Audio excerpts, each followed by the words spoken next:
بسم الله الرحمن الرحيم. مساء الورد لأحلى متابعين. اليوم جبت لكم طريقة الدونات مختلفة وطعمها كلش لذيذ.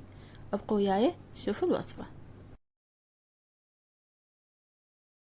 أضيف كوب واحد من الحليب الدافي، وراح أضيف عليه ملعقة طعام من الخميرة الفورية ونصف كوب من الشكر، وراح أخلطهم خلط جيد لحد ما تتجانس المواد، وأغطيهم وأتركه لحد ما تتفاعل الخميرة.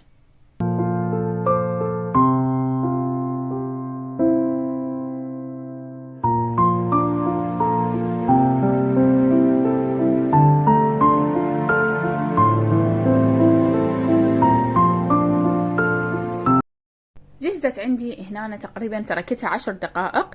من تشوفونها صارت بيها فقاعات، يعني خلاص جهزت. راح أضيف بيض عدد 2 وملعقة طعام من البيكنج باودر وملعقة صغيرة من الفانيلا، وأرجع أخلطهم. راح يصير عندي القوام بهذا الشكل، وأضيف 4 أكواب ونص من الطحين، بس أضيفهم بالتدريج، يعني أضيف وأخلط أضيف وأخلط لحد ما تخلص الكمية الموجودة عندي.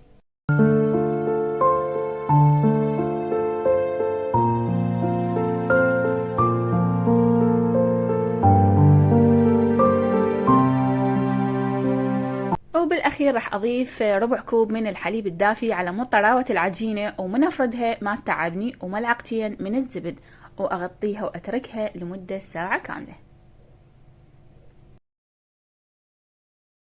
بعد مرور الساعة هنا طبعا أني نظفت المكان. راح أفرد العجينة طبقات، وكل طبقة واحد. نمسح كل طبقة بزيت أو زبد، وأضيف عليها طبقة أخرى من العجينة. أحاول أفردها على قد ما أقدر.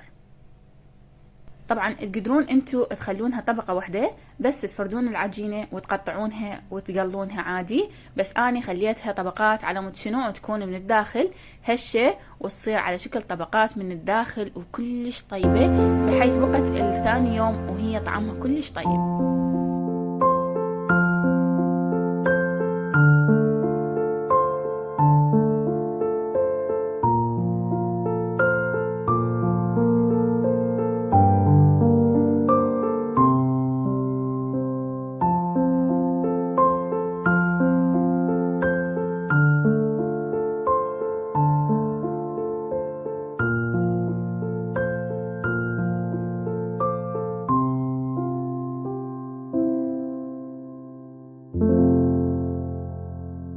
هنا حبايبي بعد ما شكلتهم بهذا الشكل كملت الكمية الموجودة عندي. راح اتركهم لمدة 10 دقائق لحد ما يتضاعف حجمهم.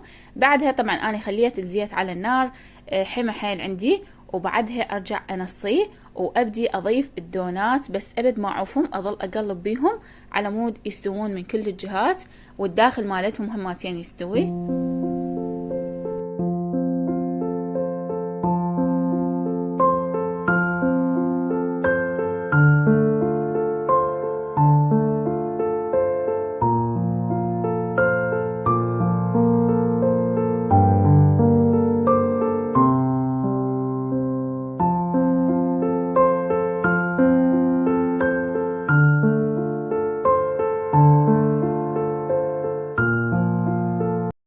وهنا حبايبي بعد ما جهزت كل الكمية الموجودة عندي قليتهم.